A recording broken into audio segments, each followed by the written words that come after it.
the very practical political security challenges, both with specific countries in mind, but also regionally. And the subject of this panel is Whither, the Axis of Resistance. Over the last 2 years, we've seen the Axis face a series of challenges: political, economic, military, even maybe popularity and social standing. And we're going to discuss some of the specific countries today, as well as their main sponsor, Iran. So I'm going to introduce the panelists before we get started. Very quick rounds of introductions. I will start with Muhannad Hajali, who is a familiar face to many of you. He is the Deputy Director of Research at the Carnegie Middle East Center. We have Dina Asfandiari, who is online somewhere. She's like the voice of God. Okay, she's online, the Middle East Geoeconomics Lead for Bloomberg Economics. Ahmed Naji, a Senior Analyst at International Crisis Group, and Muhannad Saloom, the Assistant Professor of Critical Security Studies at the Doha Institute for Graduate Studies. So the way I like to do this usually is just to kick off straight with some questions so that we can really get to the core of the issue. I'm going to start with Muhannad. The video first. What do you mean? To get Dina?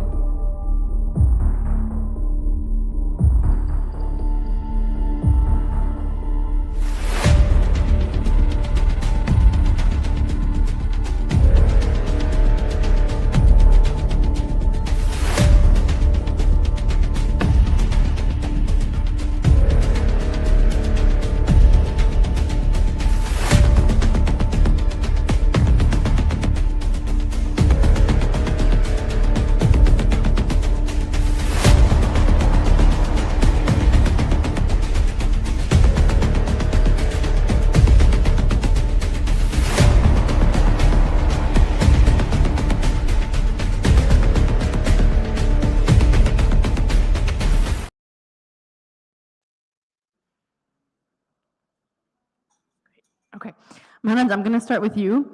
To paint a picture for us of the Axis as a network. How has the Axis adapted politically and militarily since October 7th and Israel's war in Gaza? So we're going to get into the countries one by one and the actors one by one later on, but let's think about it as a kind of, as an entire body of proxies. Are we seeing them consolidate? Are we seeing fragmentation? Or are we seeing strategic recalibration across the different nodes? Thank you, Maya, and thank you everyone for staying so long. Really appreciated. The past 2 years for the Axis have been transformative in many ways. They've been downgraded in many countries. They're recalibrating now in this part. In the first part, of course, they were on the defensive, and there were major shifts. Syria was lost. The Hamas presence in Gaza has been severely limited and unable to perform any role in that kind of axis. So in a sense, it's no longer an axis. It's more of a network supported by Iran. And it's now on the defensive, recalibrating, as you mentioned. But it's good to look back at the past 2 years and see how this transformation has happened. I mean, since the October 7 attack, and even before that, you know, when we were looking, for instance, and you were part of these discussions and you were reporting on this, the formation of the Unity of the Fronts, which started in 2017 as Sinwar rose in power in the Gaza Strip. And later on, Nasrallah started discussing these in his speeches. The Unity of Fronts was supposed to be some sort of a deterrence against Israel. If one part is under attack, the remaining parts would join in to defend the whole axis. But what happened was on October 7, Hamas cashed in all the cards. Basically, everything on the table was taken in by Hamas. The rest of the axis joined in. And in later phases, Israel singled them out. Hamas in the beginning and the Gaza Strip, but then later on Hezbollah in the past year, basically. After that, we saw an Iran attack, which resulted in downgrading or slowing down the Iranian nuclear program. But all of that also happened with the help of the United States. So if we look back at the different phases, since day one, the US has been warning Hezbollah and warning Iran from the three don'ts that President Biden announced on the day that Hezbollah joined the conflict. And later on, with the deployments, the major deployments that we saw by the United States and the region, the US was calibrating or was trying to design a battlefield which was conducive to Israel, which helped Israel reach this conclusion that we are in now. And I think that's important because the US role in what is to come is also very significant in how, what remains of the axis or the network can shape up. And of course, in addition to that, now what we have and we're facing in the region is that there are states which are trying Iraq or Lebanon, as Hezbollah is downgraded, and the Iraqi militias have taken a back step to allow the Iraqi state to negotiate on their behalf a new kind of arrangement. These states are also part of that equation. The US is part of the equation, and also Iran's role in what comes next is important in the sense that they're looking at the network downgraded, but at the same time they're looking back at the past 2 years and how their defenses have been downgraded, the negotiations with the US, the role of the US, even in direct bombing of Iran.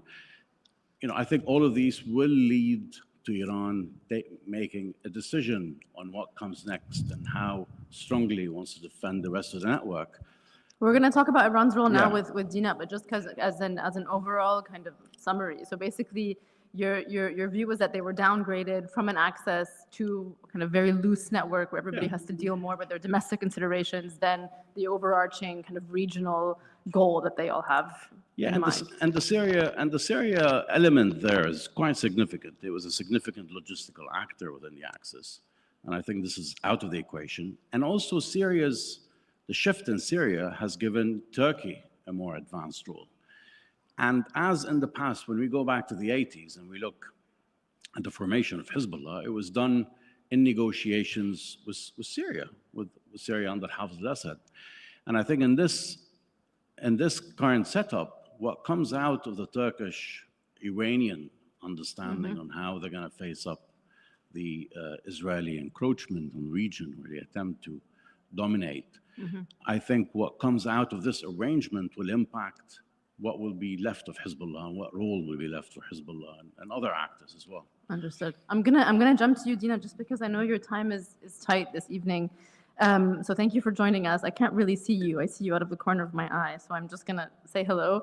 A question for you, kind of the point that Mohanad was starting to get into, which is about Iran's regional model. So from the Iranian perspective, how was its regional model held up under the sustained conflict of the last 2 years, with obviously very specific pressure being placed on each one of these actors. But as a whole picture, has this access or this network reached its limits? Is Iran deepening its integration with its proxies and across its proxies, or is there a new approach altogether to what the future might hold for these different actors? Sure, thank you very much. Thanks for having me, and my apologies for not being there with you, and also for my croaky voice because I'm quite sick, so bear with me. In terms of answering your question, I think there's 2 dimensions to it. There's how we see things as analysts looking at what's happening to Iran, and how Iran sees itself and its network. And if you're trying to understand what Iran is going to do next, what matters more is how Iran sees itself and how it sees the network 2 years into this war. From Tehran's perspective, its regional model hasn't really been tested to the maximum because Iran believes it chose not to deploy it fully. There were no call to arms coming from Tehran, whether it's because they wanted to de-escalate or because they were afraid that those calls wouldn't be heeded to. I guess it depends who you talk to in Tehran, but broadly, that's how they view it. From their perspective, this conflict wasn't existential the last 2 years, and even the 12-day war with Iran. It wasn't existential. So it didn't warrant the deployment from Tehran of the regional model. In terms of the network itself, so the way it was built up from Tehran's perspective, what made its strength is also what made its weakness. This idea that it was an axis, but loosely coordinated, that Iran didn't have a very well-defined relationship across the board with each of the axis members. Rather, each member had a different privileged relationship with Tehran. There were ups and downs in that relationship. There was more or less trust coming from Tehran towards each of these groups, and the rest of the panelists will be able to explain that better. And as a result, the loyalty and the amount of listening to Tehran that you were getting on the part of these groups was partially dependent on their own grievances and their own goals, not just on what Tehran wanted out of them. Which means that when the 12-day war broke out, so this is moving a little bit past just the last 2 years, but when the 12-day war broke out, they didn't necessarily see this conflict as theirs. It was Iran's. It was a direct confrontation between Iran and Israel. And so some of the groups, and I'm sure my co-panelists will talk about this, didn't necessarily see it as their fight, as their battle. And then when we're looking at the network, I think what we see over the course of the last 2 years is that we saw strains and weaknesses of Iran's forward defense posture in ways that I think no one really anticipated. I don't think any of us that are in this space anticipated what we saw over the course of the last 2 years in terms of what would happen to Iran's proxy network. And we also saw divisions between them and the kind of jostling and politicking between each of the groups between them, and also how each group reacted to what their goals were versus what Tehran wanted them to do. And then you also have this kind of lingering feeling of resentment and abandonment by some of the Axis members, where when the post-October 7th, the expectation perhaps was maybe Tehran would step in more, maybe it would help more, and that really never happened. So then it leads us to the last bit of your question, which is what's Iran doing now? I think Iran post-12-day war is paralyzed. It's unable to make a decision. There is a debate and a lot of infighting going on amongst the two, I guess, main currents within the Iranian system. The first is, while clearly being engaged in talks with the United States doesn't help, this is the second time that it failed. And so there's a call for a return or a doubling down on Iran's militaristic posture. And then you have the other side, who are like the technocrats in government that we know all too well, who are in favor of talking, of de-escalating, of buying themselves time, and of finding a way out of this kind of impasse that they find themselves in. Iran is also very much internally focused right now. So there is an element that is slightly less about the axis. There's limited bandwidth in Tehran, and the domestic scene is really sucking up a lot of air, basically. And I'll go into that a little bit later. It's also focused on rearming in preparation for what it believes is an inevitable second round of fighting with Israel. And so now that basically its weaknesses have been kind of, highlighted and come to the forefront, they're basically trying to plug some of the gaps, rearm, refix their missile defenses, and just be better prepared for round two. Thank you, Dina. I actually might just pose the second question to you now, just given that your time is a little bit tight, and since you started to touch on this question of Iran's domestic considerations, the kind of domestic pressure that it's under, and how the expectation of, again, that round two with Israel is going to feed into, how it's preparing itself domestically, politically, militarily, economically, et cetera, and also what it's going to be communicating to its allies around the region, to Hezbollah, to the Houthis, to the PMF, et cetera. Given that, is it going to expect them to be involved in round two, or is it going to take it on, take Israel on by itself. So we'll hear from you, and then I'll move back to everyone here. Sure. So I think it's pretty unprecedented how much things have changed for Iran in the course of the last 2 years. Its standing in the region has significantly changed. It really went from being an influential player in the region with basically its tentacles spread across the region, viewed as a strong player, to being on the back foot, to seen as weak, and I would say weaker, not weak, and because also Iran doesn't see itself as weak, full stop. It sees itself as weakened, and it sees this as part of like a cyclical timeline, I guess. There are ups and downs to one's power. I spoke to an Iranian official once who basically equated this to a tennis game, right? They were like, we've lost the set, but we're still playing the game. So there's also an element of I don't want to say delusion because I think that's a bit strong, but there's a kind of narrative of convincing oneself that this isn't the end. Obviously, we're still standing. What's also key is that what happened in June was basically Iran's worst nightmare. This was the war and the attack that had been promised for the last 30 years that Iran didn't believe was ever going to come, and it came. And what matters from Iran's perspective is that they survived. They resisted. The regime didn't collapse. The system didn't collapse. In fact, you saw a pretty strong rally around the flag effect, albeit a shorter one than they would have liked. And on top of that, as the conflict continued over the course of those 12 days, Iran was learning more every day. It was becoming more targeted in its attacks. It understood what it needed to do in order for those missiles to get through. So it was using less missiles to make more successful hits. And so coming out of this conflict, yes, they're badly bruised, but they're also oddly confident. And they believe that because they resisted once, they will be able to resist again. That doesn't mean that it's not torn on how it views what it wants to do with its axis of resistance. I think really the name of the game right now in Tehran is just debate, is disagreement when it comes to the axis.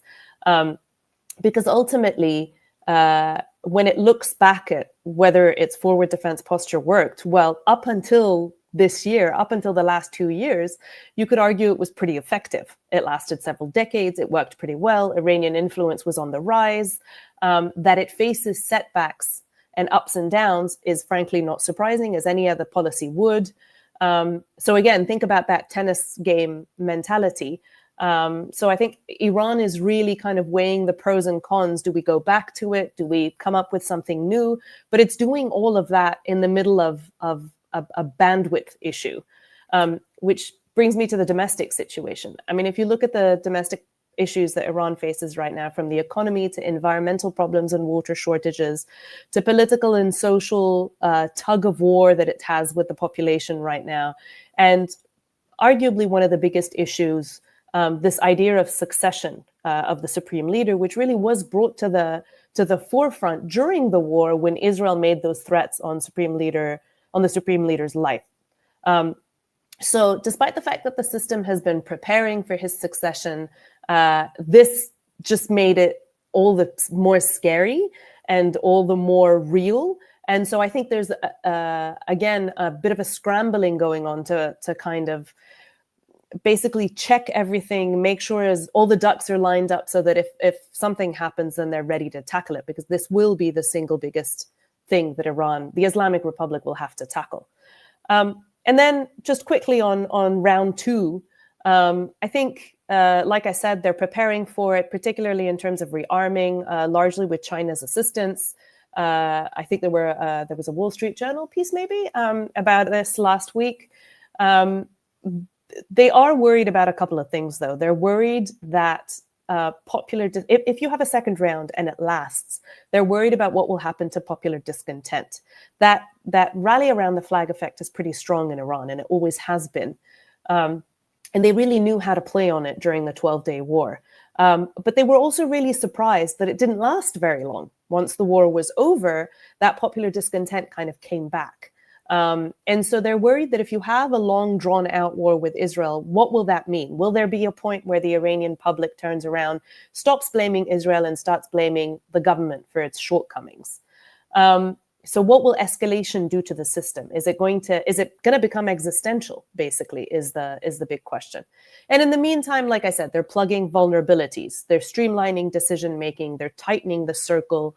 If they can't plug the holes, or basically the level of penetration that they face, then they're operating on the basis that they are penetrated now, and everybody knows it. And so what do we do to overcome the fact that, Israel is likely to know what our next move is, probably before we know what our next move is? So these are just some of the things that I think Tehran is grappling with right now. Thank you, Dina. That was really helpful, and actually, I think it helps inform some of the answers and some of the questions that I'll be asking to the other panelists who are here with us in person. So thanks so much. I know you need to jump at some point, so really appreciate your insights. Mohanad, I'm going to jump to you as we start to get country specific, basically, in terms of the places where Iran has sway. And one of those places that we've talked about for years, obviously, has been Iraq, where there's been this tug of war between the U.S. and Iran in terms of influence, et cetera. But the past couple of years, I think, have presented a very specific challenge for the Iran-aligned factions within the Hashd al-Sha'bi. And under that type of pressure, how have they been redefining their roles politically, both domestically and in terms of kind of the regional security question? And how does that fit into the balancing act, essentially, not just between Iran and the US? We can get into that in a little bit, but how does it affect the balancing? How has it been informed by the balancing act over priorities, over Iranian oversight and priorities for these groups versus their domestic priorities and their kind of pull towards asserting themselves at home? Yeah, well, thank you very much, and thank you for having me here. I think I will start with probably the framing, because Paul, Kim, and Marwan, and even Mohanad was talking about, and Dina, about where this all started, and it started on the 7th of October. And the framing I want to start with is that Iran did not choose to do the 7th of October. It was not its preference. Iranian modus operandi is totally different. So what they're trying to do now in Iraq, and Iraq is an anomaly, if you like, comparative to, say, Hezbollah or al-Houthis or any other armed group in the region that is linked to Iran. Iraqi militias relatively did nothing since the 7th of October, and which begs the question, what's going on? Are they not listening to Iran? Don't they care about it? And I will talk about that. But it's very important to understand that the Iranian modus operandi is not to attack Israel directly. And what happened in Lebanon here, that Hezbollah had to confront Iran, is totally under domestic pressures. And when it comes to Houthis, and I think Ahmed will talk about that, is also a different case. In Iraq, Iraqi militias by far did not do much.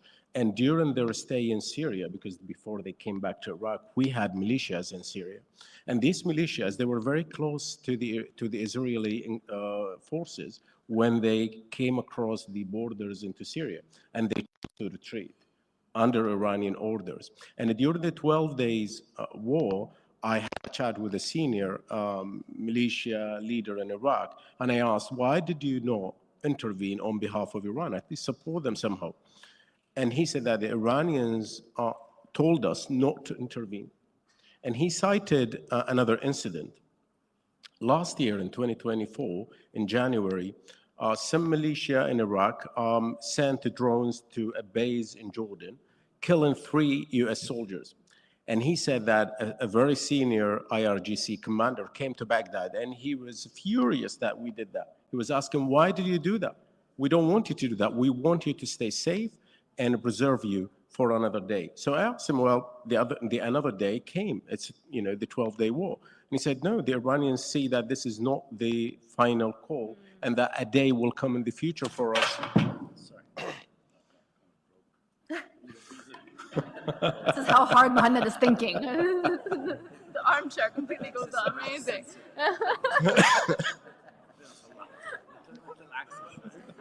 Good. Everyone's awake. Good. Okay. All right. Yeah. Great. So. Yeah.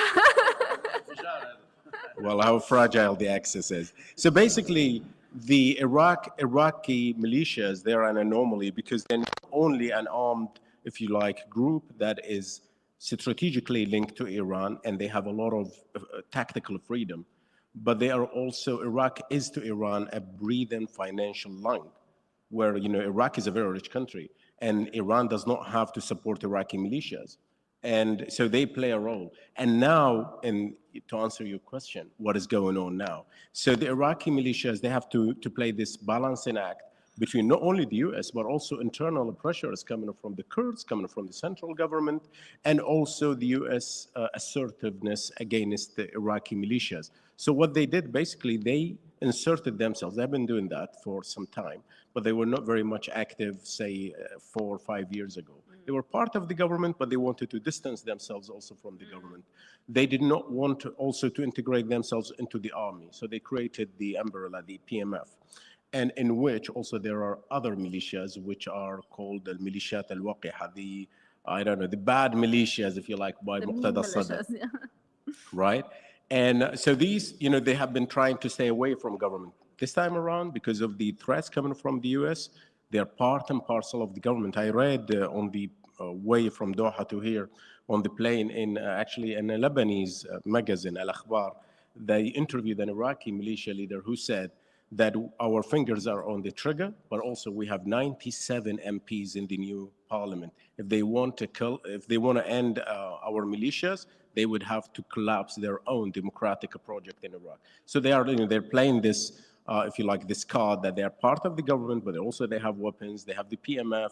Isn't that the Lebanese card, essentially? I mean, isn't that the kind of Hezbollah model where essentially you can exert the political chokehold over the government so that you can do well, kind of what we're heading that way, but how would that look like in the next few months? We don't know. So basically, we don't have a government formed yet. We just had the elections in Iraq, and now there is a discussion that the U.S. is a pressure on the Iraqi political, if you like, class, that we do not want to see a pro-Iran government.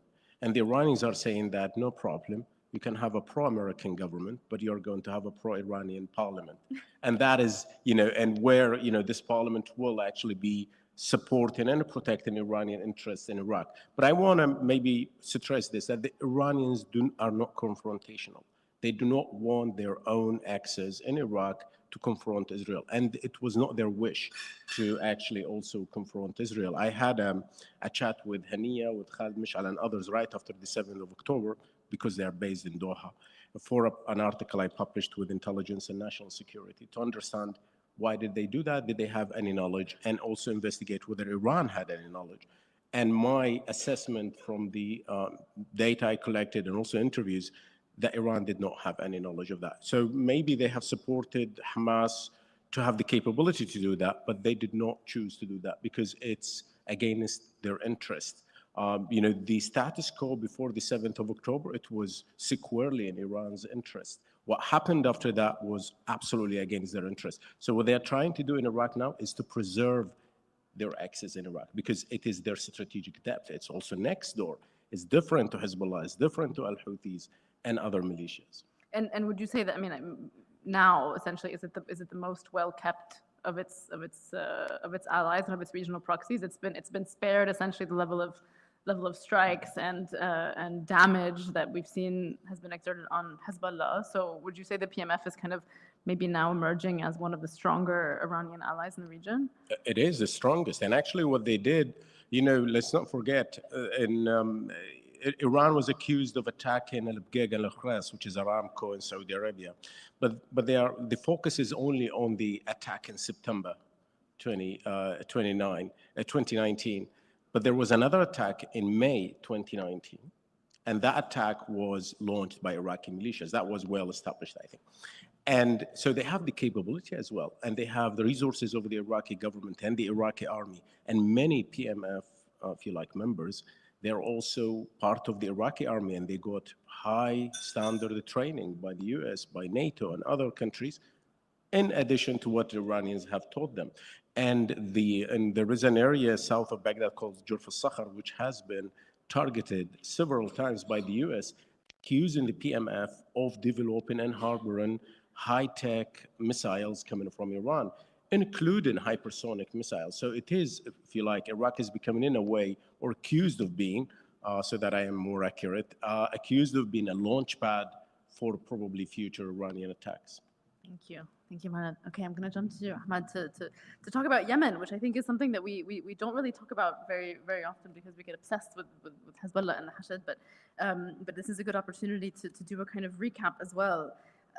How has the Houthi movement been affected by the past 2 years? Has it seen itself evolve militarily and politically into an actor with a regional role in ways that we haven't seen before? And does that offer strengths and weaknesses? First of all, thank you so much for the invitation. I'm so happy to be back in Beirut again.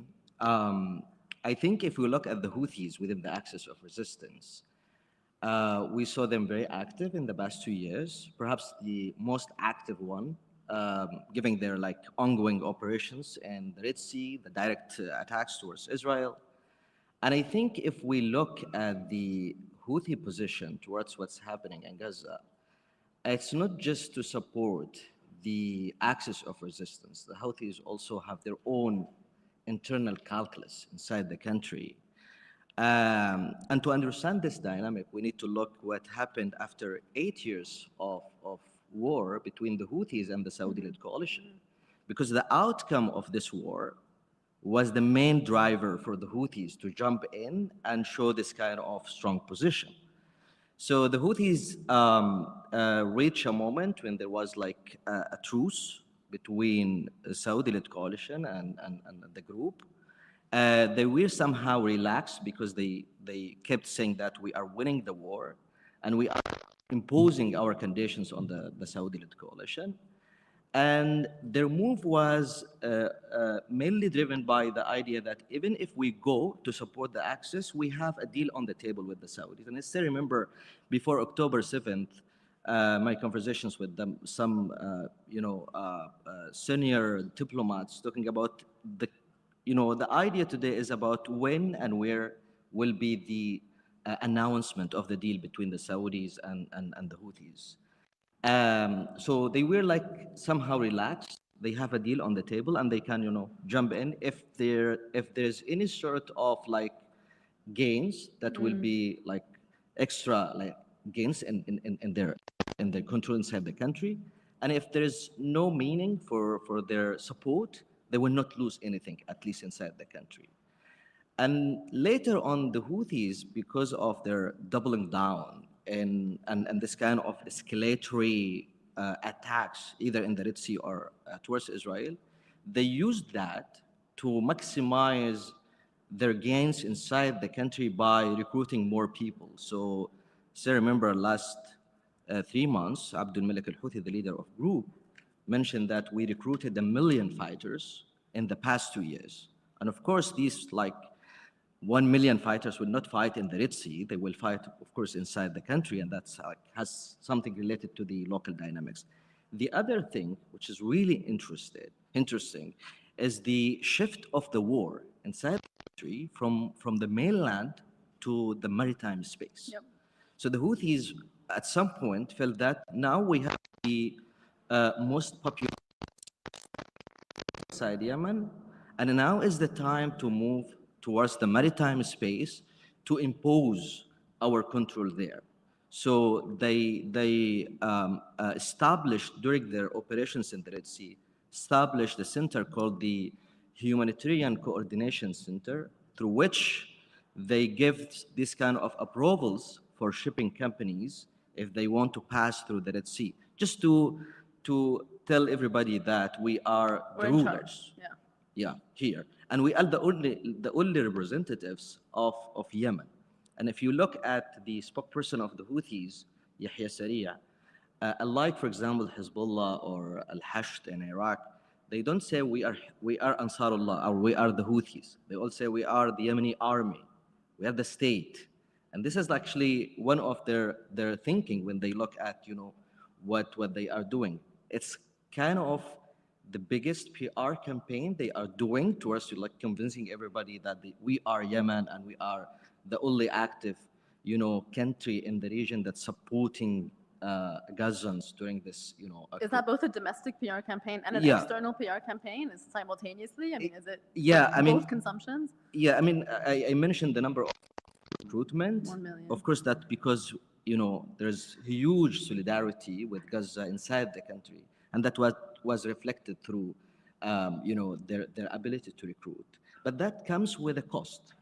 So if we look at the Houthis today, of course, they managed to like take lots of gains, but at the same time there are lots of losses.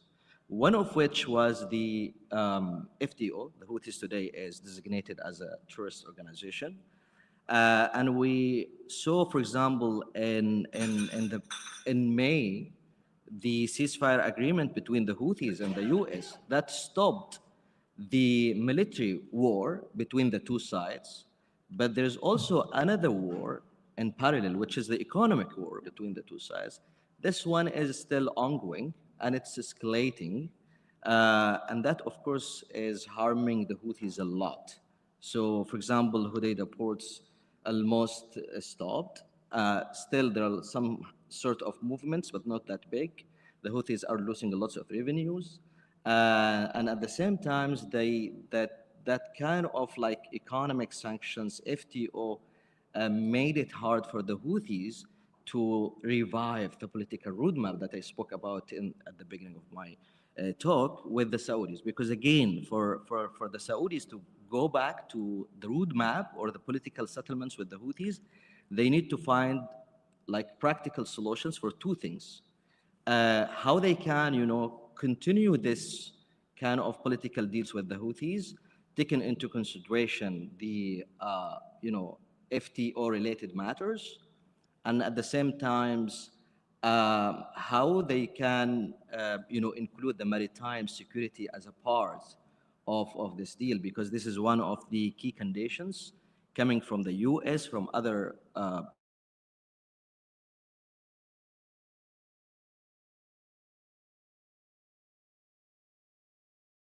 The bottom line is that the Houthis are trying to maintain the gains through continue recruiting, but at the same time they are at this moment moving towards having a political settlements. There is lots of talks in the past 2 weeks in Muscat, for example, trying to find the solutions for reviving the political roadmap with the Saudis. Do you think, very quickly, do you think that they will then try to downsize the regional role and the regional kind of leverage that they gained from the last 2 years? I mean, one of the things that we heard from Hezbollah over the past year, over the past 6 months in particular, was that there was a kind of reconsideration of what their regional role had been, and the fact that it ended up being more of a risk, carrying more of a risk than creating kind of the long-lasting influence and sway that they wanted, because it led to this kind of devastating offensive against them. How do the Houthis see it so far? Do they think, have they started to make the kind of recalculations and think maybe we need to rein it in a little bit, or is it still a net gain for them? Yeah. Look, what we are hearing from some Houthi leaders is that for them it's a tactical objective to have the deal at this moment, because that will allow them to fix lots of damages happened in the past 2 years. But on the long term, of course, they still have their own ambition, and they don't see themselves just cornered in the north of Yemen. We saw the Houthis, for example, stretching not just to the other side of the country, but also to the Horn of Africa. Yeah. Now they have their own connections with lots of armed groups there.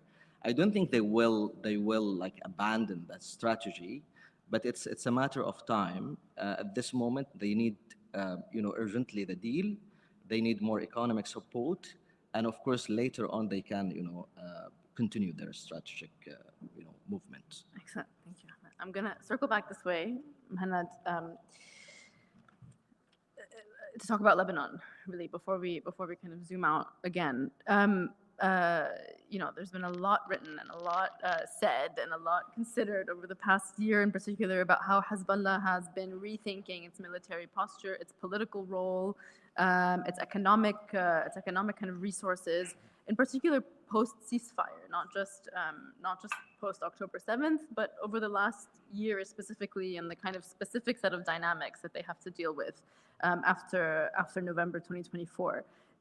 What indications do we have that Hezbollah is drawing lessons from the war, from the 66-day war, and also from kind of Israel's continued campaign against them over the past year, because I mean that had to also have been a moment of kind of realization of, okay, they have complete freedom of movement. What do we do in a situation where this lasts a long time? What indications do we have about the Hezbollah is kind of reframing itself given these factors?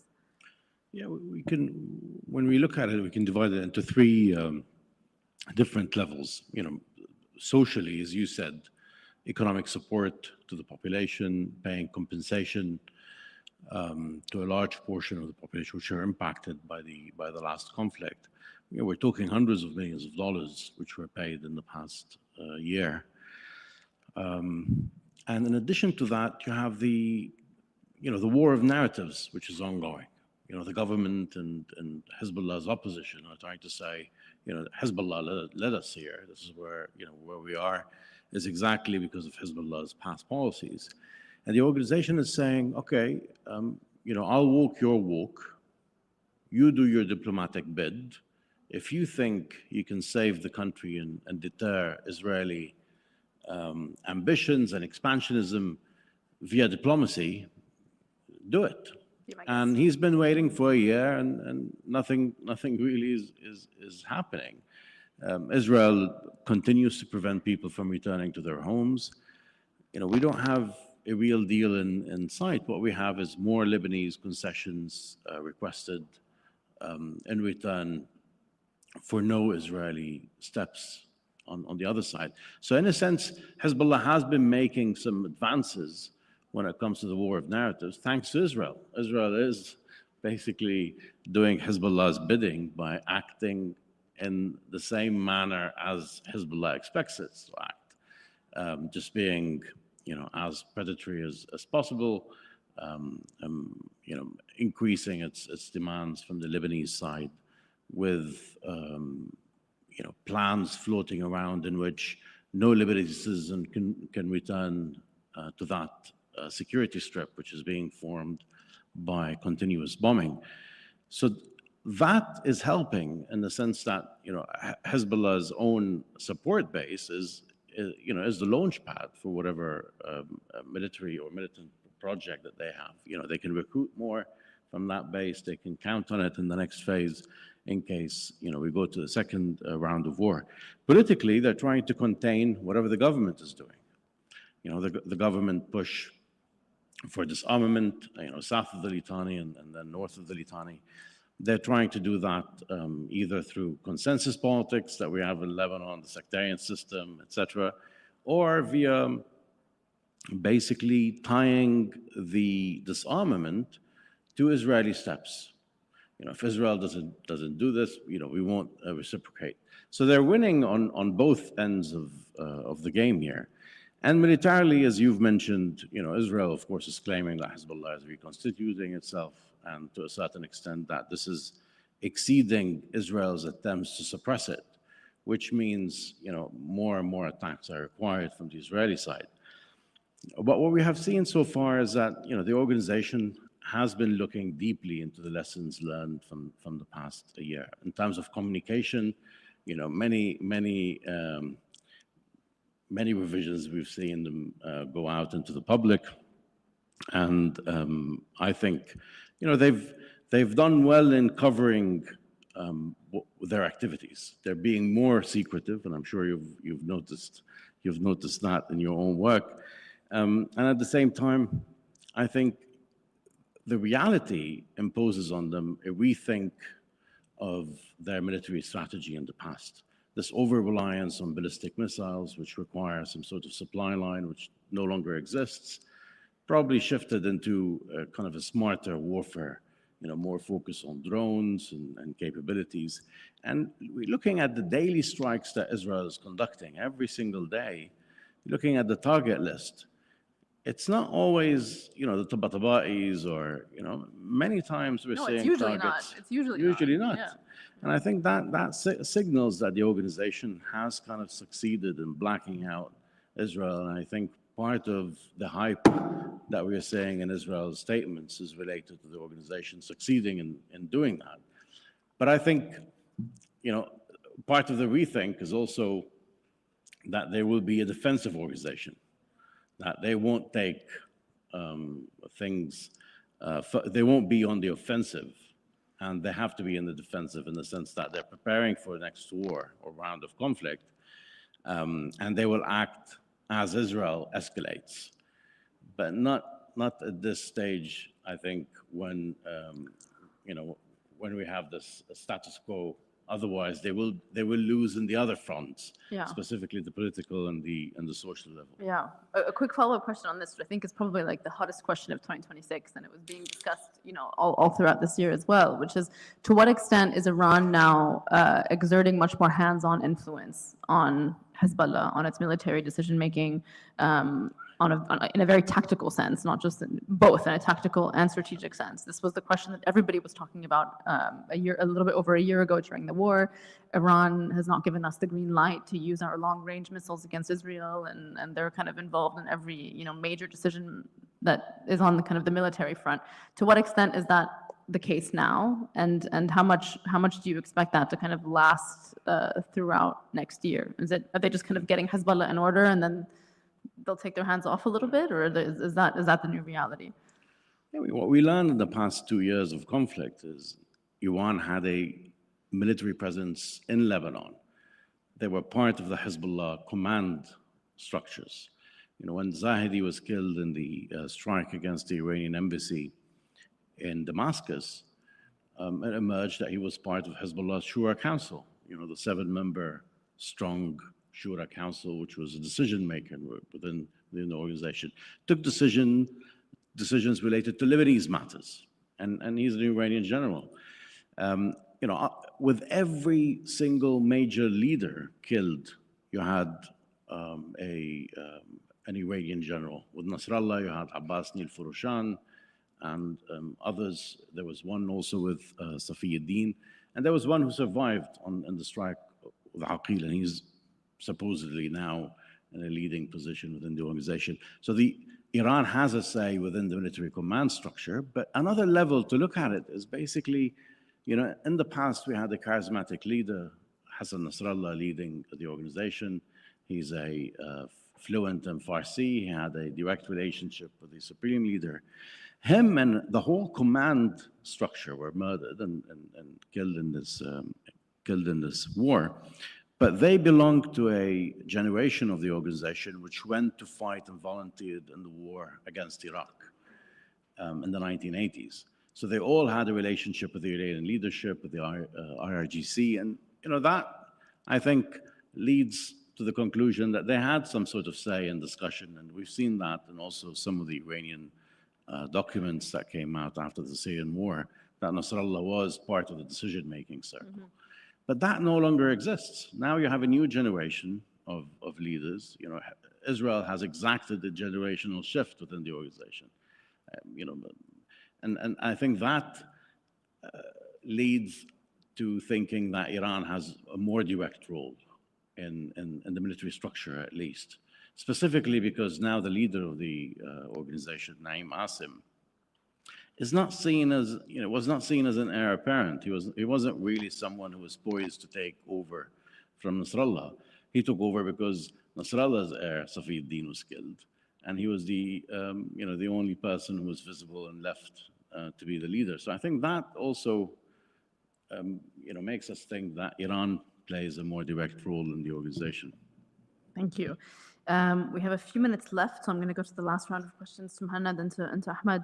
Muhannad, we started to talk about the U.S. Kind of pressure tactics, the more recent ones, on the Iran-aligned groups in Iraq. Have they had any tangible effect so far? And how is Iraq? I mean, Iraq has been stuck in this kind of in this tug of war or kind of or fork in the road or whatever we want to call it that we've been looking at for years. But how are the Iraqi authorities now dealing with this renewed U.S. pressure under President Trump to say disarm these groups? Yes, well, the U.S., maybe I will start with this. The U.S. is the most influential country in Iraq. It's not Iran, it's the U.S. Because the U.S. holds a chokehold over Iraq's economy. through which all these militias breathe, including Iranian interests. So the U.S. have had a direct impact on how militias behave, and they have been working on this for some time. You know, I give you like a very short example. Militias in Iraq, they receive salaries. They used to receive salaries in cash, which worked for them during Qasem Soleimani time. But then later they moved up to something called key card, basically MasterCard. And so they didn't know that the US actually controls all the flow and they had all the details. And it is mandatory for every militia member to give his or her, mostly his, biometrics. So at some point, the US said no militias outside the PMF should receive salaries. And that, you know, that short story gives you a lot of insight into how much the US is influencing them. But, you know, over the last probably 6 months, the US has been very assertive, asking the Iraqi government on both the Iraqi government and the militias to disband all militias, including the PMF. Find a way to end this, which is really tricky for everybody, because not because the militias are powerful and they can use the guns against the government, because they are so much embedded within the government that these political parties are only able to reach power and hold on to power because of the existence of these militias. And also these militias used to be, if you like, they had a commander, somebody they could respect. I build on what Muhammad said. The killing, the assassination of Qasem Soleimani really left Iraqi militias uncontrolled. So Iran had to, they tried to send somebody else, it didn't work. So they had to delegate a lot of the tactical decisions on the ground to these militias. And so the Iraqi government finds itself in this position where they cannot really, you know, because these militias are not answering to the Iraqi government in terms of ideology. They're really deeply embedded within the IRGC ideology and command and control. But at the same time, they are, if you like, taking a lot of money from the Iraqi government. We're talking about billions of dollars, not hundreds of millions of dollars, billions of dollars every year from the Iraqi government. And some of this is being siphoned to Iran. So it's the picture in front of us is that the US is pressuring the Iraqi government to, you know, to disband these militias. Maybe I would end with this. Iraq is not the militias only, and it's not the Iraqi government that is, you know, Shia government, you know, or Shia majority. Iraq is much more complicated. We have the Kurds who are part and parcel of the government, and we have Sunnis as well. Iran managed so far to bring all Sunnis back to politics through the Iranian gate. So they are allies of Iran. But this might not be, if you like, sustainable, because the US is stepping in, and they have the largest embassy in Baghdad in the world, and they have the largest consulate, which was recently opened in Erbil. So the US is there, and Iranian influence in Iraq is not the main one. It is the US. And I think, yes, it is affecting how they are behaving, and that's why they are embedding themselves into politics to avoid direct US hits. Which will present its own challenges next year, I'm sure. I'm sure. Thank you, Mohamed. Last question to you, Ahmed. I mean, you started to again touch on this in your earlier answer, but how are the Houthis positioning themselves after the STC's land grab earlier this month? Does it present an opportunity for them? Again, does it present a challenge? And do you expect a real confrontation in Yemen? And how could Iran play a role in whatever might come next year? I think we need to understand that the move of the STC, the Southern Transition Council, which is a part of the PLC, the Presidential Leadership Council, is in the areas outside the control of the Houthis.